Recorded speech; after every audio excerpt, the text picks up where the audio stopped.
So in the previous interview series, we have learned about the value potential that digitalization holds in the manufacturing industry.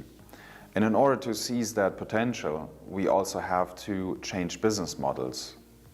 So if we look at the data, we can see that a decade ago, the machine was the single only relevant factor in the buying decision.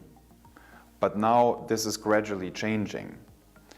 And we can see that because a lot of machine vendors are already offering solution centers and application centers that would offer an entire process to the manufacturing companies.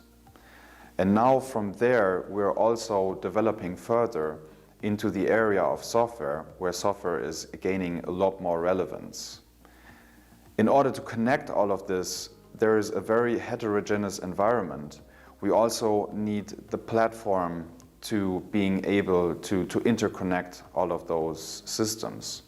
And so that is also getting more relevance.